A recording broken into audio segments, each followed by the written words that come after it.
Well, hi there. Warm welcome. Well, this evening, I want to ask you to think about whether you're getting your money's worth. How would you feel when you are promised the moon but are given only craters? If you go to a restaurant, you pay for dinner but you don't get any food. What if you buy a car, pay for it, but only get the wheels? It would feel rather awful, isn't it? Well, that's exactly how the taxpayers of Bengaluru are feeling. And we can see these voices resonating across all the big metros and mega cities of India. We are going to put out 4 images which will show you why people seem to be feeling the pinch. What is this new chant which the taxpayers are saying? No infra, no tax. Why is this today resonating across the nation? Well, let's tell you about the national alert. Punish apathy now. Well, they are all feeling cheated, the taxpayers. Just like the people of every other metro in Bengaluru, be it in Delhi, be it in Gurugram, be it in Mumbai, all the metros are seeing civic apathy. What's happening in Bengaluru? Well, of course, you have pothole-ridden roads. Gurugram? Well, this becomes Jalgaon every monsoon after monsoon. What about Delhi? Well, Delhi has been called the smog capital. Year after year, nothing changes. Governments come and go, but Delhi's toxic smog still continues to loom large. Then, of course, there is Mumbai, which has been making headlines for the garbage heaps. Heaps of garbage lying around, now and then catching fire because of the toxic waste. But these problems continue. Now you see what you are paying for and what you get in services. Why are you paying taxes? Well, you'll understand now why the taxpayers feel that they are being cheated. People like you and me, have we cheated on taxes? No. But what are we getting in worth of our taxes, the money that we pay to the government? In Mumbai, the financial capital, is the highest tax-paying city. You have the numbers there on your screens. Mumbai pays a whopping 4.5 lakh crore rupees to the BMC. And this is what they get. That's the state of Mumbai. These are income tax collections which are coming in. Then there is Delhi, which is the second highest tax collecting city. How much tax does Delhi collect? 1.6 lakh crore rupees that people like you and me are paying. Bengaluru comes in at number 3 with 1.5 lakh crore rupees which are being paid by people in Bengaluru to the BMC. Then you have Gurugram. Here on this show itself, we have been getting you details of how Gurugram is literally inundated, washed out and is flooded. Not just with water, but by civic apathy. But look at the amount that they are paying. Anyone who's staying there is paying for all of this. From around 18,000 crore rupees in FY21 to over 40,000 crore rupees in the financial year of 2023. That's how much people are paying. So, what do these cities are still making the headlines for? You pay the tax, but the headlines are over civic apathy. That's what we are going to be discussing today. Should you stop paying taxes if you don't feel that you are getting the seva, the governance that your taxes ought to be paying for? Is it time to punish the poor governance by ensuring that there is fiscal justice being meted out by the taxpayers? Let's look at Bengaluru. Why are we having this conversation after all? Well, Bengaluru has come up with a unique solution. The taxpayers of Bengaluru. No infra, no tax. A citizens forum in Bengaluru has written to the Karnataka Chief Minister Siddaramaiah to intervene immediately and direct the Greater Bengaluru Authority to not collect property tax. Why? Because they say, where is this money going? They are saying because there is only unscientific and incomplete civic works which have caused more flooding and damaged roads. The Individual Taxpayers Forum message to the Chief Minister is very clear. Give us good public infrastructure and only then should you dare to collect taxes. Do you think this is a good idea? That's what we would like to discuss this evening. Is it a fair demand for citizens to say no taxes if there are no roads, no taxes if there is no infrastructure, no taxes if I open the door and see heaps of only garbage lying around? Maybe, maybe not. But let's get you some facts so that you, the viewer, can decide. What is the impact of pothole menace? Look at these numbers. These are just not statistics. These are lives that we are talking about. This is the NCRB data that you can see on your screens. In Bengaluru, in the year 2018, there were 3 pothole-related deaths. 2019, 49 pothole-related deaths. 2022, 21 related deaths of pothole. People have died. These are lives which have been lost because of the civic apathy. The number has been only increasing. Governments come and go, but this problem continues to plague Bengaluru. Now let's tell you about property tax. That's being collected by the authorities in Bengaluru. For example, in BMC, what are they collecting? In Mumbai, they are collecting 6,198 crore rupees in just property tax. I'm not talking about income tax here. This is the property tax. I'm not talking about other cess. All of that is, of course, separate. I'm talking only about the property tax. The highest amount of property tax being collected is in Mumbai. BMC collects it. They collect about 6,198 crore rupees. This is in the year 2024-25. Second number, well, it's Bengaluru, BBMP, which has collected 4,930 crore rupees in property tax alone. Then Hyderabad, look at Hyderabad, GHMC. They have collected 2,038 crore rupees in taxes. In Delhi, the MCD has collected 2,024 crore rupees. There are, of course, other municipalities also. In Chennai, the GCC has collected about 2,000 crore rupees in property taxes. That's just to give you a sense of what has happened and how much money you are paying for it. But since we are talking about Bengaluru, is it worth it? After all, are you getting your money's worth? What we are asking you is the question. Look at Bengaluru, some of the fanciest places where you can live in. One of them is the Prestige Kingfisher Towers, which is in Ashok Nagar of Bengaluru. If you're from Bengaluru, you'd know what I mean.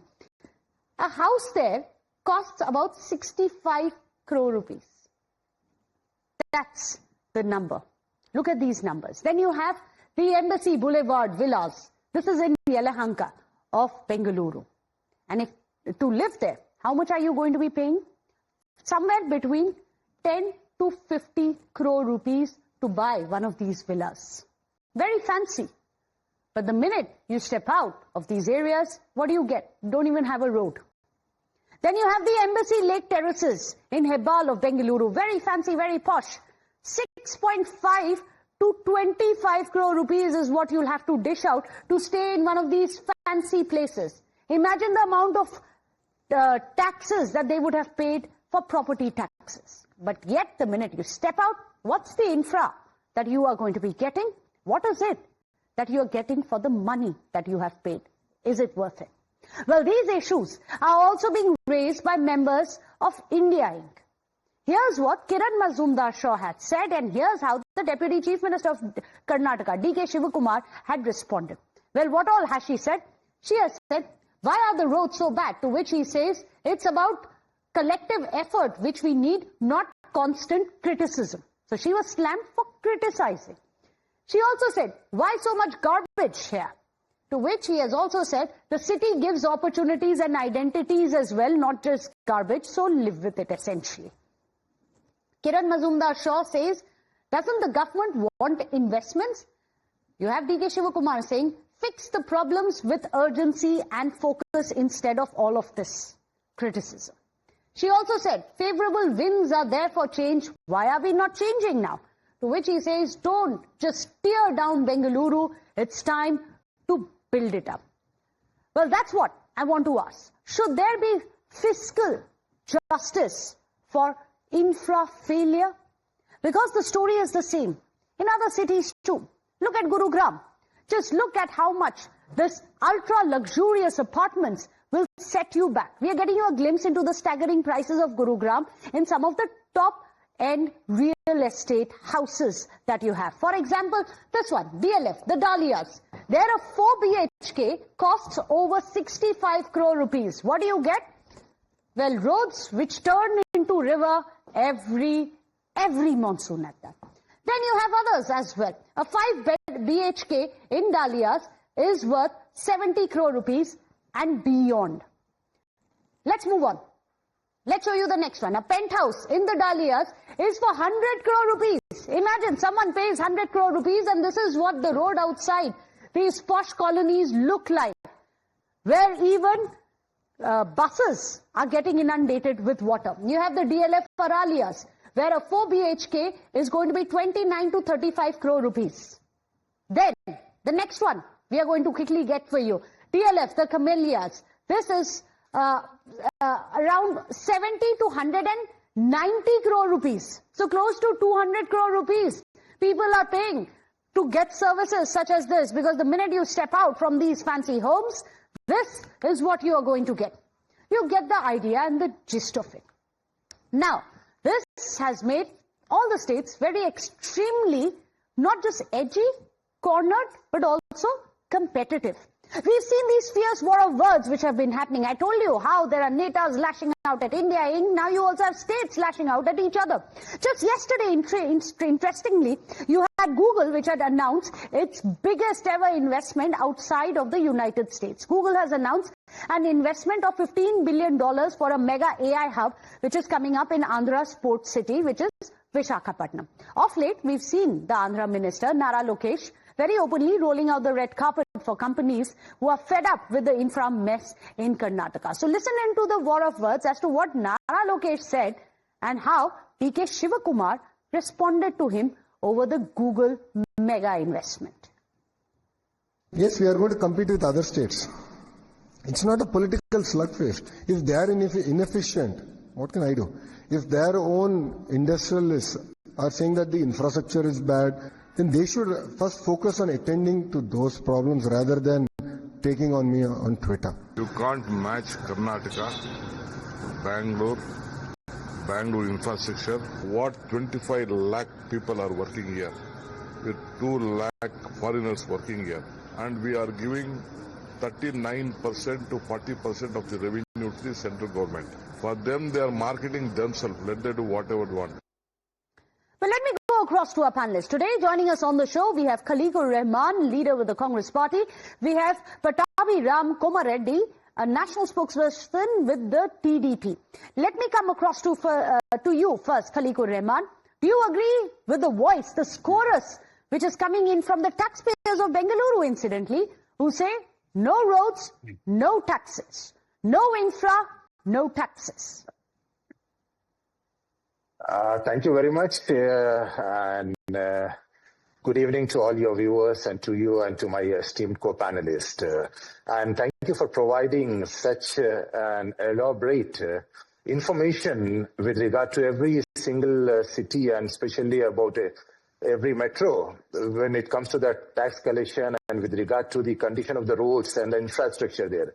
I think, yes, this is the responsibility of every state, every government, whichever is in power, whether it is the BJP government or whichever. This is the responsibility of the government to provide the infrastructure which is the best from any comparison. And but unfortunately, what's happening? Would you admit that you have failed in doing just that? No. Let me complete. You are trying to put in the words into my mouth. That's a different thing. Then you can, I think, take well, you said it's your duty. Your own voters are saying you failed. Would you admit you failed? Legitimate question. No, I'm telling that it's a duty of every government including whoever is in power, whether it's Karnataka, whether it is Andhra, whether it is Telangana, whether it is Delhi, whether it is Rajasthan. I mean, that's what it is. See, basically, the governments have been elected by the people and they have to work for the people. Absolutely. And we have to provide the best infrastructure. But have you? But unfortunately, what has happened is because there have been, the unprecedented rains and the global warming has in fact led to situations where, there have been cloudbursts. Because of this, the governments in fact are not really able, even though they are going for the scientific audits and they are trying to, create the best of the infrastructure, best of the roads.